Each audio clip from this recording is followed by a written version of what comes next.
Yeah, look at this. Let's start with, I don't know, I think I did one of these the other day. I'm going to do another one. I'm going to do number 8. In 4.7, number 8. All right, you guys okay? Welcome back. Weekend's over. Do some math. Number 8 says, it's a word problem. It's an applied word problem, min-max word problem, but it ain't too wordy. It's very mathy. It says this. The sum of, you're supposed to find two numbers, two positive numbers. The sum of the first number squared and the second number is 54. Can you write that down? The sum of the first number squared and the second number is 54. The sum of the first number squared, you got to kind of, I didn't read it too well. The first number squared plus the second number has to be 54. That's what the sentence said. They said you're looking for two numbers. X and Y are your two numbers, I guess. And they said that. That's English sentence said the sum of the first number squared plus the second number has to be 54. So that's a requirement. They haven't asked me to minimize or maximize anything yet. Let me read the next sentence. Oh, they want the product of those two numbers to be a maximum. The product of the two numbers to be a maximum. The product of the two numbers. The product of the two numbers I'm going to call P. And of course you know what a product is. X times Y. So we want this to be a maximum. So this was a kind of a real easy little word problem, but it's typical in the sense that there's two equations on the board here, and one of them I'm going to try to take the derivative of and look for a critical number and maximize. The other one is just a condition that has to be met. I mean, I'm going to maximize this product subject to this condition, or to this requirement. Okay, so then I say, okay, dude, I'm ready to take the derivative, blah, blah, blah. And I look over here and there's too damn many variables. I can't take a derivative with x's and y's. I like it to be one variable. I want to be a function of one variable. Well, that's what that condition's for. Solve for y. Y is 54 minus x squared. Substitute there.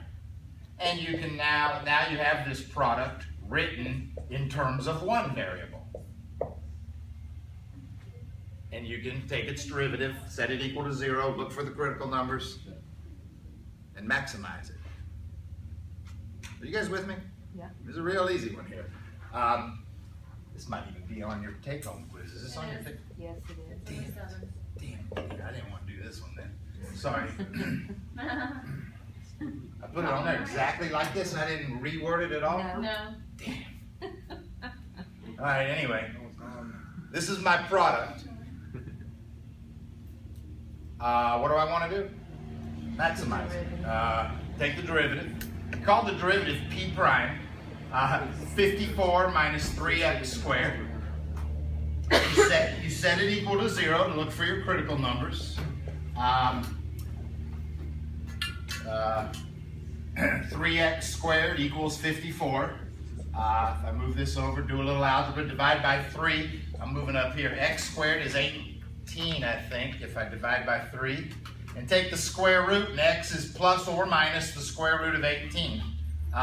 They did say find two numbers. They also said they should be positive numbers. So I'm going to throw one of these away. I don't need the negative square root of 18.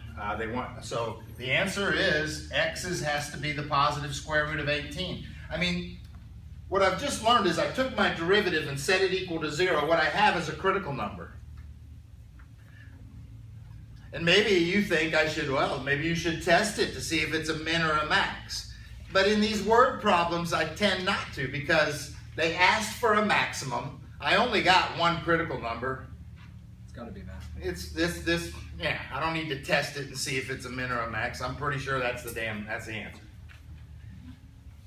Now wait a minute, the answer is two numbers. I've got the x, I also need the y. Let's see, if that's the x, how do I get the y? Plug it Plug it in. Right back here would be a good place. And y is 54 minus 18. It's actually the square root of 18 squared, which is 18. So y is 36. These are the two numbers that meet this requirement and have a maximum product. It's kind of a funny problem. You know, let me just say, let me do this. There's a lot of numbers that meet this requirement. A lot of numbers meet this requirement. Watch this. If x was 7 and y was 5, would that be true? If x is 7 and y is 5, is that true? Okay. If x is 6 and y is 18,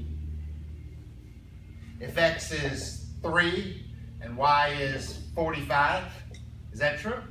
If x is 3 and y is 45, does that? Yeah. Anyway, there's millions of numbers. There's it, and I could go for some 3.2s and some 7.1s, and I mean there's a lot of ordered pairs that meet that requirement. Now, anyway, what we did with this problem is we found the one ordered pair that makes me have a maximum product. I mean, this guy has a product. What's his product? 35. This one has a product. It's 108. This one has a product. That's right? They all got products. One of these is the most product. Which one was it? When x was the square root of 18 and y was a 36. Supposedly that's the one that meets that requirement, that has the biggest product. What is this product? Should be bigger than all these.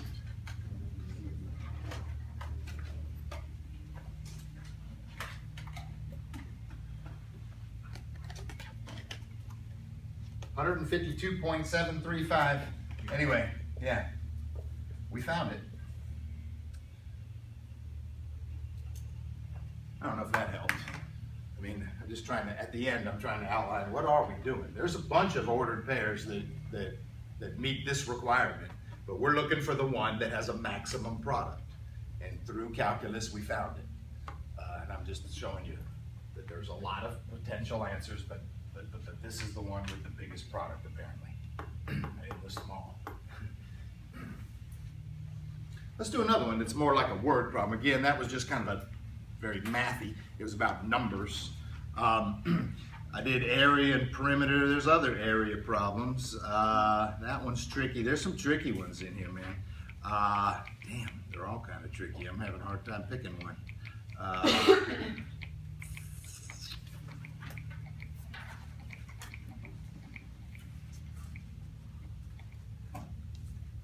I hate to take all your fun away.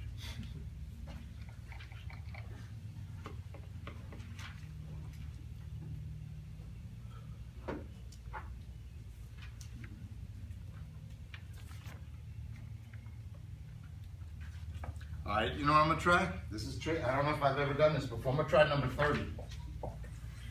This can get rough. Let's see what happens. So number 30 relates to 29. 29 has a package that you mail in the Postal Service that looks like this. A package that you mail in the Postal Service that looks like this. That's for 29. For 30, they said, make it a cylinder? Make it a cylindrical package. Yeah. So for 30, they want this package to look like this. Okay, and then what do they say? So I'll read 29. 29 says, a rectangular package is to be sent through the Postal Service. It has to have a maximum combined length and girth girth is the perimeter of the cross section, of 108 inches. Holy shit, so I gotta write that down, hold on. The length and the girth has to be 108 inches. Jesus, hang on a second. Now they had a nice picture going on there. They labeled this, they said this was a square-ended box. So this was X by X by Y.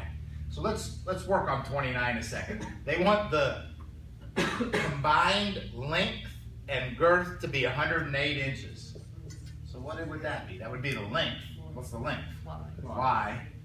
And then what they called girth was cross-section, a perimeter of the cross-section. So what would be that distance? Not area, but perimeter of that. 4x. Oh, that would be x and x and x and x. That would be 4x. 4x. Oh, okay. So the length and the girth add up to 108 inches. Okay, anyway, that's for 29. What about for mine? For mine, let's say I got a length of y. Can we say I have a radius of x?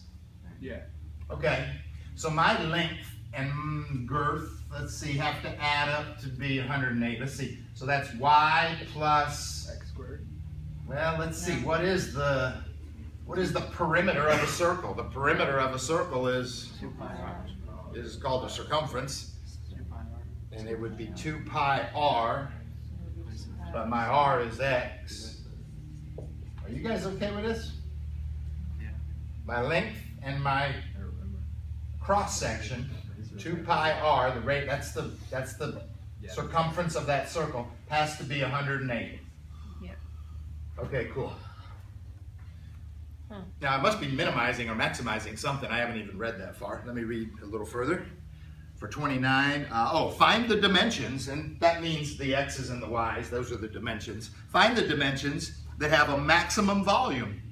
Oh, Okay, so I want to maximize the volume. For this problem, what would be the volume equation? The volume of the package. And you should know that without knowing any formulas. You should know that for a rectangular thing, the volume is length times width times height, and the x times y. Is that okay with you? That's the volume. That's what you're going to try to maximize for number 29. Oh, yeah, cool. Look, you're maximizing this subject to this condition, right? So the first thing you're going to do is replace this y with, you're going to solve for y, you're going to plug it in here. This is for 29. I'll quit doing 29. Let me try to do 30.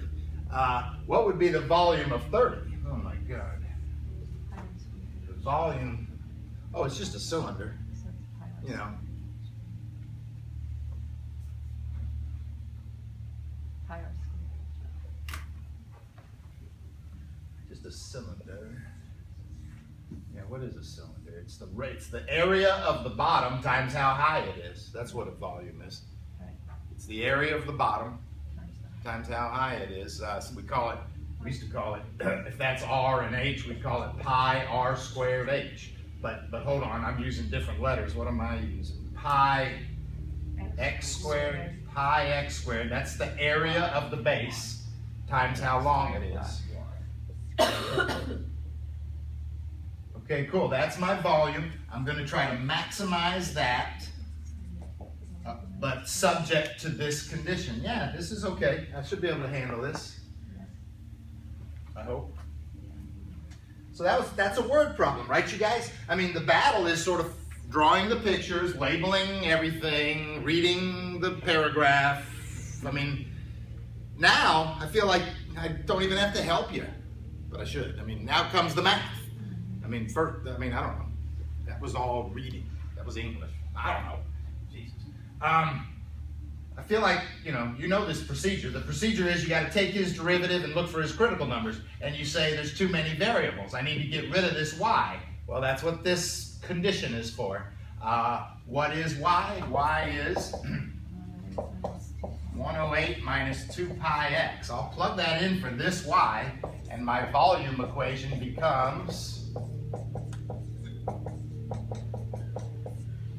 You guys with me, right?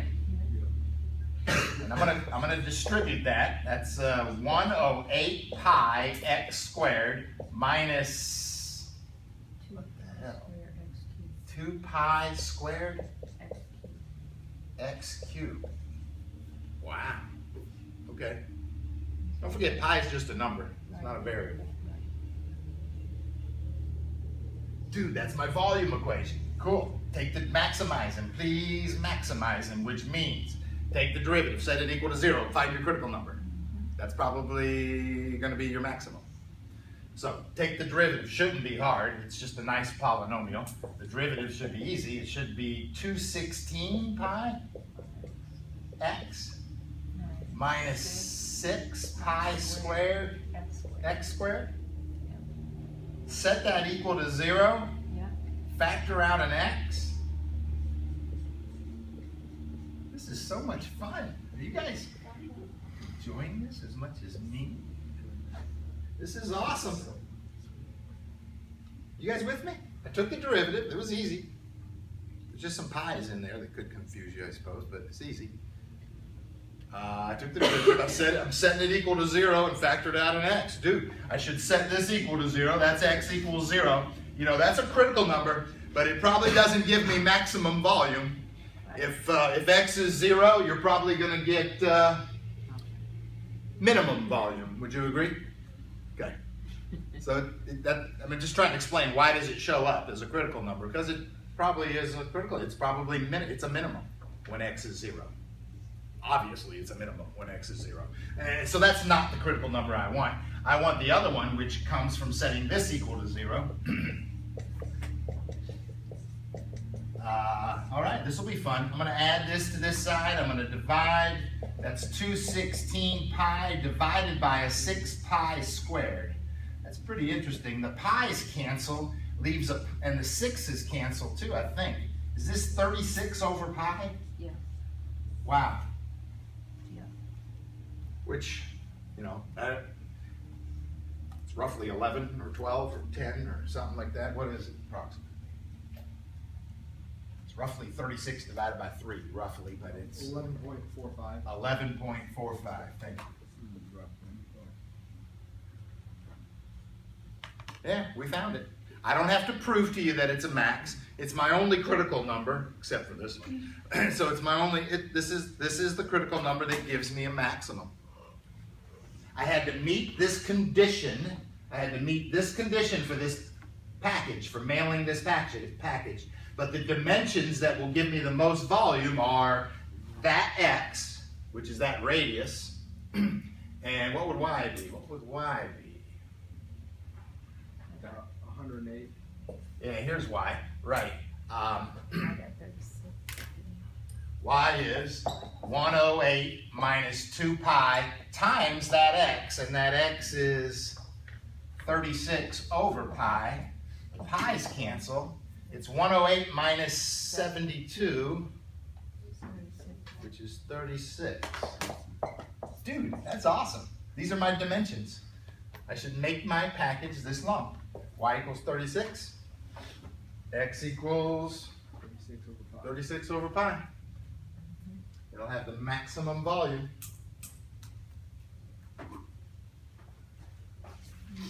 This is awesome. Calculus is cool. Maybe you haven't realized that yet. Okay. That's fun. Do you have any requests? All right, let me do another one. 39. 39 is a classic. All right, I just got rid of that note. Sorry there. 39. I'm in 4.7, trying to do what we call maximum minimum problems, optimization problems. 39 is classic. You ready? I don't think I assigned this one, but it's great. They want me to minimize cost. They want me to minimize cost of building this oil pipeline. What they say is the oil is off the coast. Look, this is Florida. See Florida? Sorry. It's sideways. Okay. So here's Ocala, here's Daytona. Is that cool with you? All right. So anyway, there's an oil, they got some oil out here in the Atlantic. And how far out is it? Did they say? An offshore oil well is 2 kilometers off the coast. The refinery is 4 kilometers down the coast. All right, hold on. So this is 2 kilometers down off the coast. That's where the oil is. Then the refinery is 4 miles down the coast. This is 4 miles. And I'm trying to ship my oil to the refinery. So what do I do? What do I do? Oh, then they said, now see, here's what I could do. I could put some pipe down here, put it underwater, under the ocean. But they said putting pipe under the ocean is twice as expensive as putting it on land.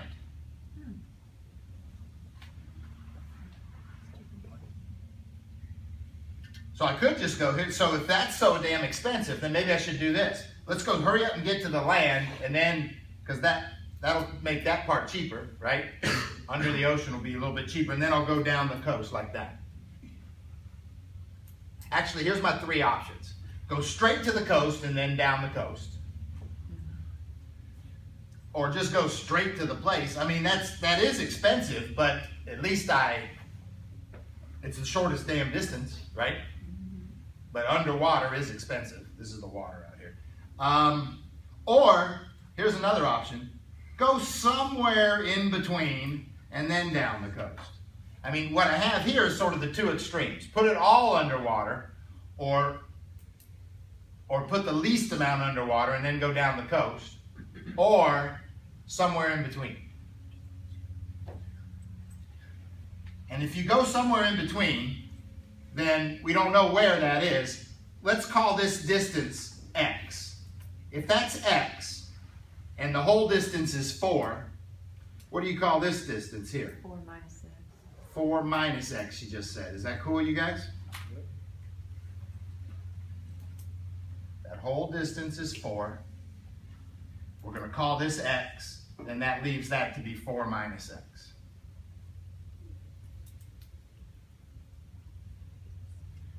I need to come up with a cost equation, the cost of laying this pipe. Well, if I'm going to do it like this, then I need this distance. Can you tell me this distance? This is 2, this is x. I guess I could use Pythagorean's theorem. Yeah. Right. If this is 2 and this is x, this hypotenuse could be Square root of x. of x squared plus 4. Yeah. Yeah. The hypotenuse of that triangle. The leg squared added together. The hypotenuse is the square root. All right, hold on. So that's the distance underwater. That's the distance underwater. Right. Okay, the distance under the water times how much does it cost? How much does it cost for underwater? You know, the funny thing is they never told me, but they said it's twice as much than on land. So you know what I'm going to say? I'm going to say on land is $1, so under the water is $2. $2. That's what I'm going to say. So it's $2 for this underwater distance, plus it's going to be $1 for my distance on land. What's my if I take this route, then what's going to be my distance on land down to the refinery? What's that distance? 4 subtract x. Yep, 4 minus x. Yep. I think I just built myself a cost equation. The cost for some diagonal, for hitting some point on land between 0 and 4, you know? So x is going to live between 0 and 4. It could be 1 mile, maybe x is 1. Maybe 1 mile down shore is the best answer. Maybe 2 miles down is the best. Maybe x is 0. Maybe it comes out where x is 0.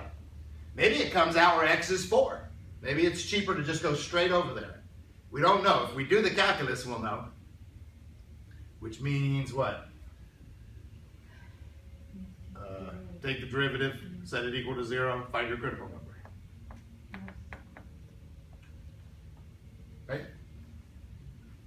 This is an interesting problem. I built all this with just with one variable, x. You know, I didn't have, like this one had the 2 variable situation where I had to get rid of one of the variables. I mean, this one was a little different. I don't know. I built it all with one variable. I guess I could have, I'm sorry. You know, maybe I could have called this x and this y. And then y would have been 4 minus x. You know, I guess I could have used 2 variables. I just got around it somehow. Are you with me? Maybe I'm confusing you. I'm saying I did this with one damn variable. I could have said, there's a distance called x, there's a distance called y, and what's true is that x plus y equals 4.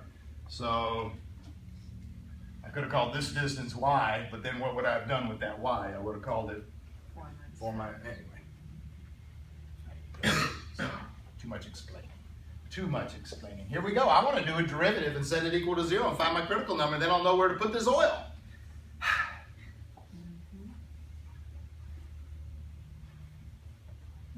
All right, so a derivative. I ain't scared. I've been doing derivatives for 2 months now. The derivative, C prime. The derivative, y'all know how to do this? You know you call this to the half. You bring the half down. The half kills the 2. You end up with x squared plus 4 to the negative a half. Do you agree with that? Derivative inside, 2x plus the derivative over here, please.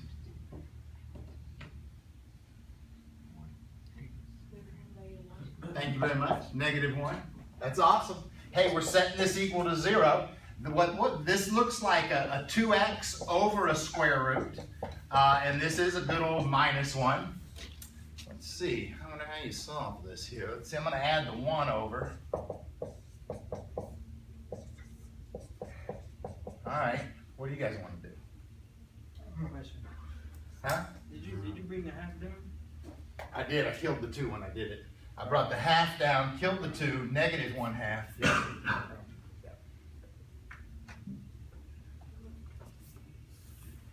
I did the derivative. That's my derivative. You can trust me on my derivative. Or you can ask me, but you can trust me. Now I'm setting it equal to 0. Now I'm doing algebra. You guys got any ideas what to do next? You got a couple choices. Maybe you multiply this over here, right? Right. You can do that, but now you're going to have to Square. square both sides, I think. To solve for x, we should square that and square that. That'll get rid of the square root. It will make this squared, but we can do this now. I'm going to subtract that x squared. This is going to be 3x squared. I'm going to divide by 3. This is beautiful, you guys. Another beautiful problem. Take the square root. X is 2 over the square root of 3. That's where you want to land on the beach with your oil. Well, not in Daytona. Or, yeah, we'd rather do that oil somewhere else.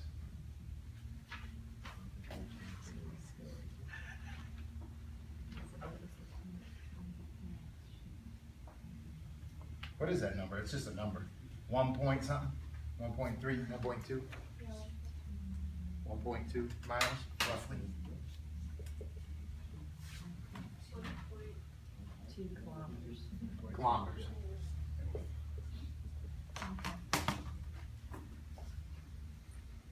I don't know. That's the cheapest. That's where you should, if it costs twice as much underwater to put the pipe as it does on land, the cheapest way to go with these dimensions, 2 kilometers offshore, 4 kilometers down the coast, the best thing to do is this.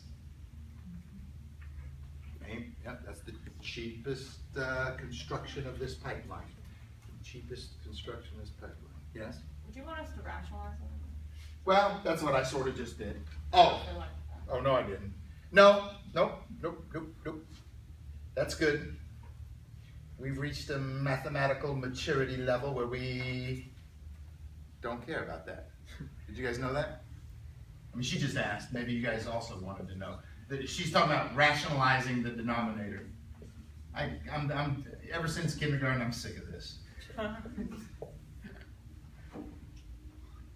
Anyway, that's the same number as the original number, right? That's called rationalizing the denominator, right? I don't care about it. The book does. The book will. But I don't care. Cool.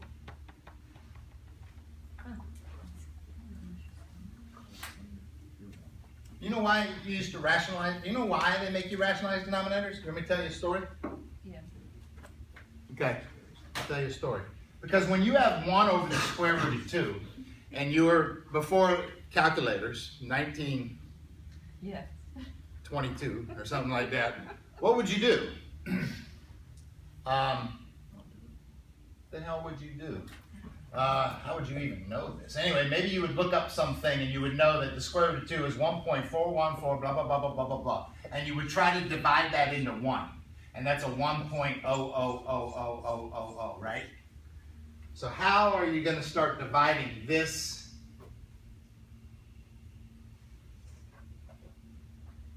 I mean, what do? Move the decimal over a bunch of times?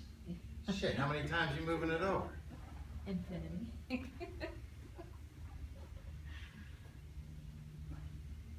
So that's why, watch, you would rationalize the denominator. What would that be? Square root of 2 over 2, right, you guys? And now, watch what you would do. Now you're dividing a 2 into a 1.414, blah, blah, blah, blah, blah, blah, blah, blah, blah. And this is, you can do this is easier. Yeah. Do you see this? That's the reason, I think. So nowadays, with calculator, I mean, it's become obsolete to rationalize your denominator. There's no real reason to do it. There was a good reason to do it. I could never divide that crap before. Now I can.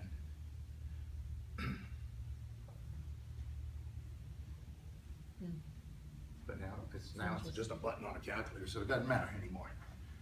But not everybody knows that. All right, well, I'm trying to do a little bit of this 4.7 with you, these max-min problems. I like them. We just did a couple good ones. Let me try to teach you this last section here for the rest of the day here. Let me move into this 4.8. It's different. It's really different.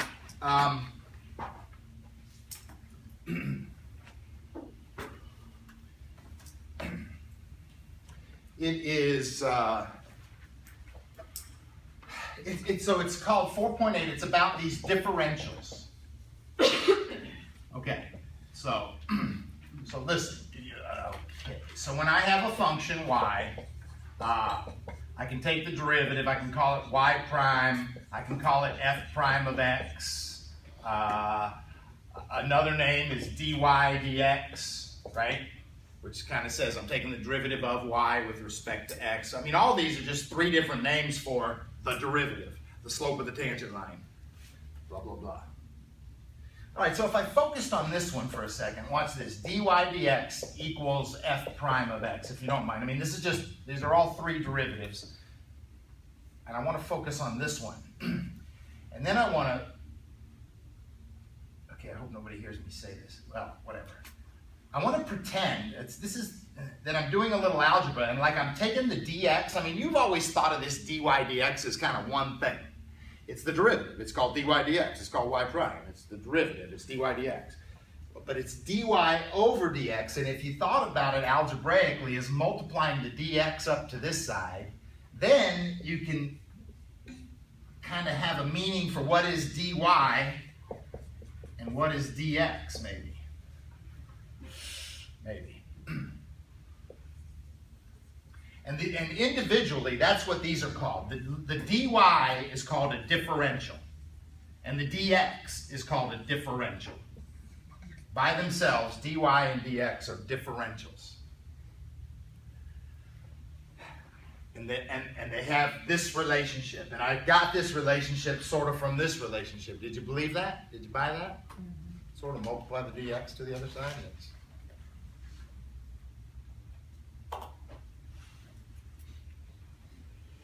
I don't know. Here's a different idea. Maybe this is not even, don't we, if I wanted to calculate a slope, maybe I call it change in y over change in x, right? Isn't that a slope? But that's just kind of an average slope, maybe. That's just two y values, two x values. Subtract two y, subtract two x's, right? Just what we call an average slope or a slope. When I do this to it, take the limit as that delta x goes to 0. Now now do you know what it is? I mean, now what do you call that? The limit as y goes to x. Well, I mean, this is my derivative again. This isn't a slope. This is an average slope. When I do this, when delta x goes to 0, I'm doing a slope where the change in x is practically nothing. So now it's more like an instantaneous slope, which is the derivative, the slope of the tangent line. And you know what we call it? When I put that limit on there, then this turns into a dy and this turns into a dx. And it's called the derivative. I don't know, I never really talked like that before. But it's true. You know how I did talk? Hang on. Instead of a change in y, you know what used to be up there? f of x plus delta x minus f of x? Right. Wasn't that a f of x plus delta x minus f of x? Wasn't that a change in y? Yeah, that was a change in y. Now I'm just calling it a change in y. A change in y over a change in x, but take the limit as that change in x gets very, very, very small, and you get a small change in x, which we call dx, and a small change in y, which we call dy. It's so small, it's like instantaneous. It's at one point. It's a derivative. Right, anyway, that's sort of a separate discussion. I'm sorry. That's that discussion. Now, what I'm doing now in 4a is I'm trying to assign values to dy and dx. And I am going to think of dy as a small change in y, and dx is a very small change in x. I mean, and then I have this relationship.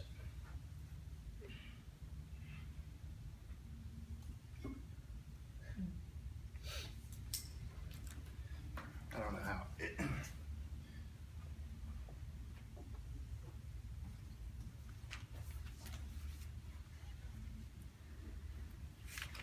All right, hang on. I'm in pause. I need 2 minutes.